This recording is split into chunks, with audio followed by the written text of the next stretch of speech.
রাজধানীর মিরপুর ১ নম্বর। ফুটপাত দখল করে বসে আছে অসংখ্য দোকানপাট। ফুটপাতে হাঁটার জায়গা না পেয়ে পথচারীরা নেমে এসেছে মূল সড়কে। এই ফুটপাতে না এসে রাস্তার মাঝখান দিয়ে আসতেছেন কেন? আসলে যেভাবে এই দোকানগুলো এখানে বসছে, তাতে করে এই দিক দিয়ে আসার যে একটা ফ্লো, সে ফ্লোটা আসলে মানে আপনি ডিসক্রিমিনেশনে চলে যাবেন। দোকানপাট দিয়ে রাখে, আমরা হাঁটবো কিভাবে? আমরা হাঁটতে হয় রাস্তা দিয়া। ফুটপাতকে দখলমুক্ত করতে পারলেই মোটামুটি আমার মনে হয় মানুষের জীবনযাত্রার ব্যবস্থা একটা যে উন্নয়ন, সেই উন্নয়নটা সম্ভব। আমরা এখন দাঁড়িয়ে আছি মিরপুরের শাহালির মাজার রোডে। এই মাজার রোডের ফুটপাত এভাবেই দখল হয়ে গেছে সারি সারি কাপড়ের দোকানে। কাপড়ের দোকান যেখানে ফুটপাতে এভাবে বসে গেছে, তারপরেই মূল সড়কে বসে গেছে সবজির দোকান। সবজির দোকানের পরে দাঁড়িয়ে আছে রিক্সা, গাড়ি, লেগুনা। এভাবেই একদিকে যেমন পথচারীরা ফুটপাত দিয়ে হাঁটতে পারছে না, অন্যদিকে মূল সড়কে যানবাহনও ঠিকমতো যেতে পারছে না। রাজধানীর ব্যস্ততম এলাকা গুলিস্তান।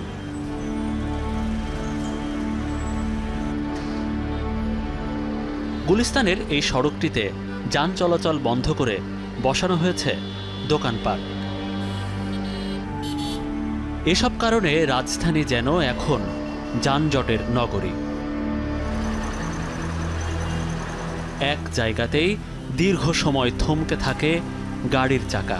প্রতিনিয়ত ভোগান্তিতে পড়তে হচ্ছে সাধারণ মানুষকে। বিগত ৩-৪ মাস ধরে এই রাস্তায় কন্টিনিউ যাম, তো পুলিশের কথা কেউ শুনে না, আর এরকম লাগে আমার কাছে। কোনো 1 ঘন্টা লেগে গেল এই প্রশ্ন আসতে, সময় প্রায় 1 ঘন্টা ওভার হয়ে গেছে। মানে হাফ কিলোমিটার এখন ক্রস করতে পারি নাই। আতঙ্কে থাকি আমরা, কখন কোথায় জ্যামে পড়বো, কোথাও যেতে পারছি না। ট্রাফিক ম্যানেজমেন্ট নিয়ে সম্মানিত পুলিশ কমিশনার কিন্তু ইতিমধ্যেই যারা স্টেক হোল্ডার রয়েছে তাদের সাথে কথা বলেছে এবং তার ভিত্তিতে কিন্তু প্রয়োজনীয় ব্যবস্থা গ্রহণ করা হয়েছে। এবং আমরা অনুরোধ জানাতে চাই যে ডিএমপির পক্ষ থেকেও যে সমস্ত নির্দেশনাগুলো দেওয়া হয়েছে এই সংক্রান্তে, সেটি যেন সকলে সেই নির্দেশনাগুলো প্রতিপালন করে। পাশাপাশি ট্রাফিক আইন যেটি রয়েছে সেই ট্রাফিক আইনটি যেন আমরা সকলে মেনে চলি। এবার আপনাদের নিয়ে যেতে চাই গাজীপুরে।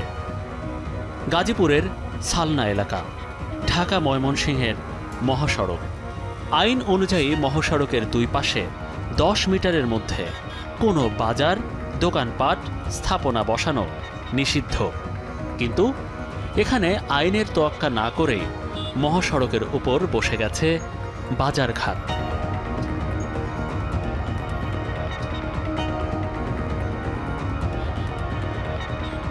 গাজীপুরের চৌরাস্তা এলাকা,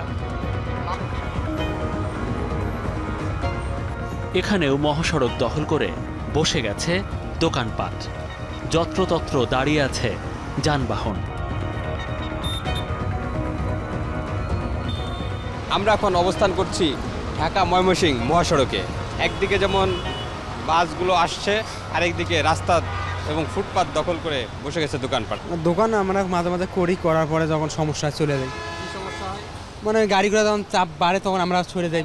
এক সাইডে আসছি, তো এক সাইডে বসছি ভাই, এটাতে করি তো ভাই, আমরা আগের থেকে তাই করতেছি। আগের তো করেন, এদিকে তো গাড়ি যানজট লেগে যাচ্ছে ভাই। রাস্তা মনে করেন যে যত গাড়ি থাকুক তারপর জামজট লাগবেই বর্তমান।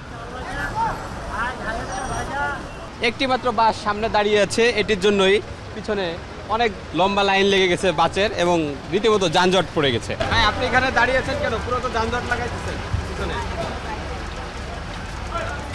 কিছু বলেন।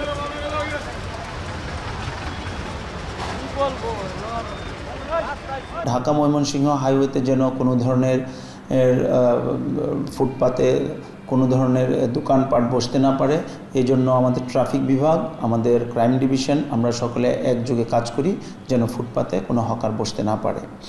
কেননা ঢাকা ময়মনসিংহ হাইওয়ে দিয়ে ঢাকা থেকে অনেকগুলো জেলা, ঢাকা ময়মনসিংহ, ঢাকা থেকে টাঙ্গাইল বগুড়া বাইপাস হয়ে অনেকগুলো পরিবহন যাতায়াত করে, যেন অনেকগুলো যাত্রী ঢাকা থেকে এই প্রায় 20-25টা জেলায় যেতে পারে এবং 20-25টা জেলা থেকে ঢাকায় আসতে পারে। তো আমরা এই কাজগুলো আমরা অত্যন্ত দক্ষতার সাথে করছি। বর্তমানে পুলিশের ভিতর এমন একটা মানসিকতা কাজ করছে যে জনগণ দেখলেই তারা ভিতর সংযুক্ত হয়ে যায়, যার ফলে বিভিন্ন স্টেক হোল্ডার, অটো রিক্সা থেকে শুরু করে অন্যান্য এরা মনে করে যে এরা খুবই শক্তিশালী, ইউনাইটেড ফোর্স বেশি জনগণের ভিতর। সেই জায়গা থেকে তাদের আইনি সক্ষমতা থাকলেও আইনের যে যথাযথ প্রয়োগ এটা তাদের মানসিকতার কারণে এবং হয়তো পরিবেশগত কারণে তারা প্রয়োগ করতে পারছে না।